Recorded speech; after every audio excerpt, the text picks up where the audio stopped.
Chers amis, bonjour. Aujourd'hui, je voulais réfléchir avec vous sur le sujet évoqué dans un passage du Talmud, le Talmud traité Sanhédrin, à la page 64.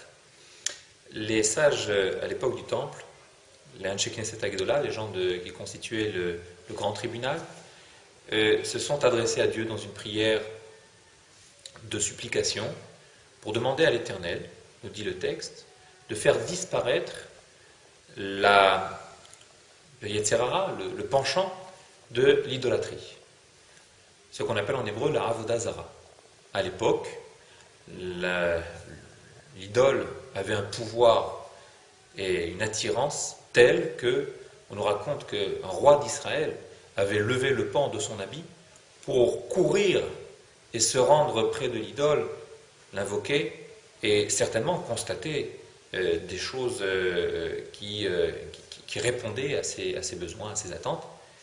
Et les sages ont demandé à Dieu que même s'il y avait une récompense qui était attribuée à celui qui résistait à l'idolâtrie, eh bien, il préférait être dispensé de cette récompense, de ce mérite, mais qu'Hachem, que l'Éternel, fasse disparaître complètement l'idolâtrie du peuple d'Israël.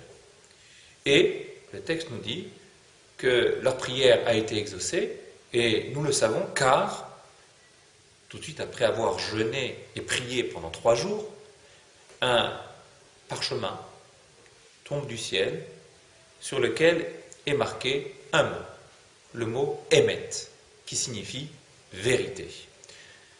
Il y a donc un débat autour du mot Emet, et la Gemara conclut que la signature de Dieu, qu'il appose sur toutes les décisions qu'il prend à l'échelle individuelle ou à l'échelle planétaire, sont signées par ce mot Emet, qui signifie donc vérité.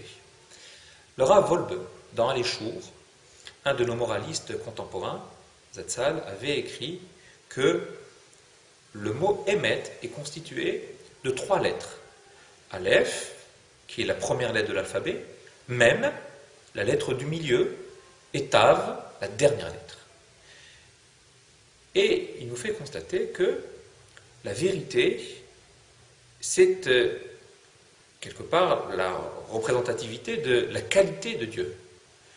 De même que l'Éternel, pour les croyants, a été, il est et il sera à jamais, eh bien, la vérité restera toujours une notion immuable. Nous constatons, dit le Rav Wolbe, que l'humanité est construite sur le sheker, sur le mensonge. Tout est mensonge. On nous fait croire que ce soin permettra aux dames de pouvoir rajeunir si elles l'appliquent tous les soirs. On nous dit qu'en mangeant tel chewing-gum, eh bien, nous pourrons ne pas avoir de carie. Tout est construit sur le mensonge, sur le sheker. Mais nous devons être convaincus que le Emet, la vérité, finit toujours par être la finalité de tout ce qui arrive et arrivera à l'histoire de l'humanité. Une petite réflexion à partir, si vous voulez bien, cette fois-ci, de la numérotation. Vous constaterez que la valeur numérique de Emet, la vérité, est égale à 441. 441, si j'additionne 4 plus 4 plus 1, j'obtiens 9. Alors que le mensonge, sheker, est égal à 600. Si j'additionne 6 plus 0, 0, j'obtiens 6. En fait, le chiffre 6 et le chiffre 9 se ressemblent, mais ils sont simplement inversés. Vous pourrez donc comprendre que le mensonge est forcément construit à partir d'une petite vérité, mais que l'on cherche à adapter à notre convenance. Ce qui donne le sheker, le mensonge. Le mot qui signifie donc Israël, qui signifie le peuple de Dieu, a pour valeur numérique 541. 541, si j'additionne, j'obtiens 10. 1 plus 0 égale 1. 1, c'est également le chiffre qui est rattaché à celui qui a été, est et sera. Mais c'est également la même valeur numérique que nos patriarches, parce que si j'additionne Abraham, Yitzhak et Yaakov, eh bien j'obtiens le chiffre 8. 8, si je le couche, j'obtiens le symbole mathématique qui signifie l'infini. Quand nous sommes et que nous faisons partie de l'histoire d'un peuple comme celui d'Israël, eh bien, nous sommes dans une dimension qui est celle de l'infini. Nos patriarches, notre terre, notre peuple, a subi et continuera certainement encore à vivre beaucoup de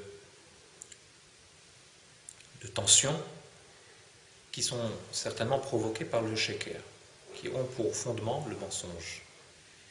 Mais ce qui doit nous donner cette force, cette énergie, qui nous conduit à la foi, c'est d'être persuadé que nous faisons partie de l'infini, l'histoire éternelle qui doit aboutir à quelque chose de merveilleux qui s'appelle le Emet, la vérité. Vous avez constaté aussi que le sheker, le mensonge, est constitué de 3 lettres qui se suivent. Le shin, le kouf et le resh. Le shin, le kouf et le resh sont écrites et reposent que sur un pied, alors que le emet, aleph, mem et tav, eux, reposent sur 2 pieds. Cette parité, on la retrouve aussi dans la constitution même de notre être, de notre corps. Nous avons 2 yeux, 2 narines, 2 oreilles, 2 bras, 2 mains et 2 pieds. L'être humain est construit sur la vérité. C'est à lui de se maintenir, d'évoluer et surtout d'essayer de diluer cette vérité en essayant de rapprocher ceux qui peut-être vivent dans le sheker.